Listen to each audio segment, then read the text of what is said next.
Shorthand, high speed, 150 words per minute English. Mr. Chairman and members of the Municipal Council, ladies and gentlemen, I am greatly touched by the numerous tokens of kindness I have witnessed ever since I arrived in this growing and prosperous city, which is endowed with a good climate and inhabited by good cultured people. I wish to express my heartfelt thanks for the wealth of affection and warmth of welcome which I have received from citizens of this city. I must also thank the chairman and members of the Municipal Council for the complimentary terms in which they have referred to me in the address which they have been good enough to give me. But let me hasten to add that the progress of Mysore cannot be attributed to any one individual. What Mysore state has been able to achieve in the field of economic development, industrial progress, political evolution and social advancement has been cumulative result of the work done in pursuance of the ideal of public good which the ruling family of Mysore has always cherished.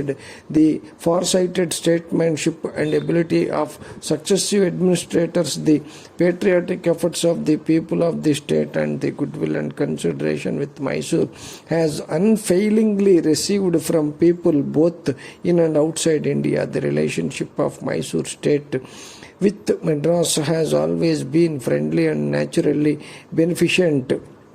We are co-sharers in some of nature's gifts, and the dealings between the two states have all along been conducted on lines of cordial neighborliness. The fact that Coimbatore had once become a part of Mysore territory was a transient phase in the march of history, but the economic and cultural ties that bind us are enduring. The abiding value you have stated in your address that immigrants from Mysore settled in Coimbatore and other parts, carrying with them their culture.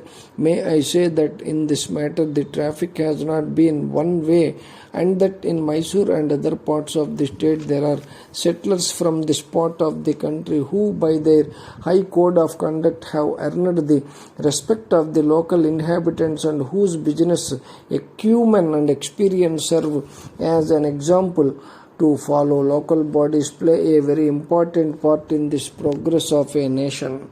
A great man has said that for average English citizen, the possibility of health and happiness of progress towards the old Greek ideal of beautiful goodness depends on local government more than on any other factor in his environment. Another great man and acknowledged authority on local administration has stated that the city council services mean the difference between navigatory and civilization. It has been claimed for the local government of England that during the past 100 years it has halved a death rate of reduced infantile mortality by 3/4. Municipalities in India too have a creditable record of service. They have contributed to improvement in public health and sanitation, facilitated hygienic ways of living, and have produced much needed social services. In not a few instances, local bodies have functioned as training ground for elected representatives of people in public administration. Municipalities have even a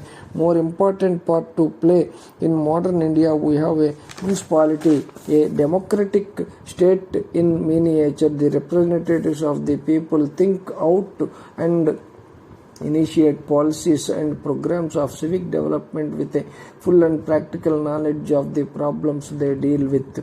They exercise control and vigilance over the execution of their policies. What is more important and satisfying is that they see quick results of their endeavors in good roads, parks and gardens, water supply, sanitation and other public amenities, and in the healthful living of the citizens. If local bodies function with a true spirit of civic service, placing the comfort and convenience of the citizens above all other considerations, they can achieve the purpose of democracy as effectively as and perhaps in a more concrete and tangible form than bodies working in other spheres of democratic government. The census of 1941 has disclosed a record rise in the population of cities and towns in India. At the same time, the cost of providing essential amenities has enormously increased. There has been a growing awareness among city dwellers of the deficiencies of civic conveniences. All these factors have greatly added to the responsibilities